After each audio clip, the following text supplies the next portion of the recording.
Assalamualaikum warahmatullahi wabarakatuh. Saya Rizky Monika Intani dari 6 SI. Berikut ini jawaban saya untuk tugas UTS mata kuliah pengantar filsafat yang diampu oleh Bapak Amiruddin. Baik, saya akan mulai dari soal pertama. Pengertian dari filsafat secara bahasa dan istilah. Kata filsafat berasal dari kata filosofia, itu bahasa Yunani yang diartikan dengan mencintai kebijaksanaan. Sedangkan dalam bahasa Inggris kata filsafat disebut dengan istilah filosofi. Dan dalam bahasa Arab sendiri disebut dengan istilahnya itu adalah falsafah yang biasa diterjemahkan dengan cinta kearifan. Jadi secara luas sendiri filsafat itu adalah sebuah ilmu yang mempelajari apa saja pengetahuan yang kita ketahui secara umum gitu, dan rasa ingin tahu kita tentang segala yang ada di dunia ini. Bagaimana sejarah lahirnya filsafat? Jadi sejarah lahirnya filsafat ini diawali pada abad ke-6 sebelum Masehi. Filsafat ini muncul menggantikan mitos-mitos dan dongeng-dongeng yang ada pada saat itu, khususnya pada masyarakat Yunani. Lalu zaman filsafat ini mulailah muncul banyak tokoh-tokoh filsuf yang terkenal. Dan diantaranya ada 3 tokoh terkenal yang sering kita dengar. Yang pertama itu ada Socrates, yang kedua ada Plato, yang ketiga ada Aristoteles. Apa sih manfaat lahirnya filsafat? Ini pertanyaan yang ketiga. Dengan adanya filsafat itu sendiri, seseorang akan semakin mandiri secara intelektual. Misalnya ini, dia melatih diri dia untuk berpikir kritis khususnya dalam ranah keilmuan, sehingga tidak bisa dia hanya berpikir yang seperti itu saja.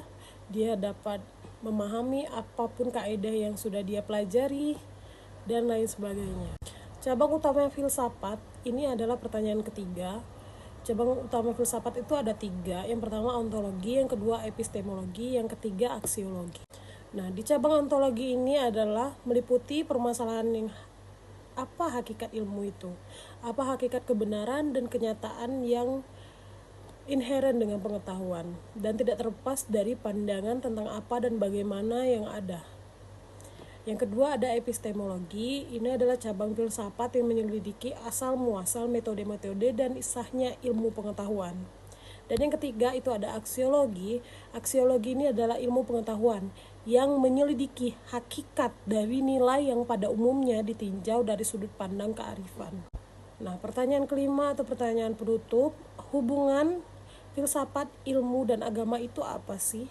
Jadi ilmu, filsafat, dan agama itu tidak bisa dipisahkan sebenarnya, terkhusus untuk kita umat Islam. Keterkaitan dan saling menunjang bagi manusia ini terletak pada 3 potensi utama yang diberikan oleh Tuhan atau Allah Subhanahu wa taala kepada manusia, yaitu akal, budi, dan rasa serta keyakinan. Melalui ketiga potensi ini diharapkan manusia itu sendiri ketika mempelajari filsafat, dia dapat juga mengimbanginya dengan ilmu dan agamanya. Jadi jika kita tidak menggunakan ketiga ini dengan balance atau dengan seimbang, maka banyak terjadinya hal yang negatif yang sering kita dengar gitu.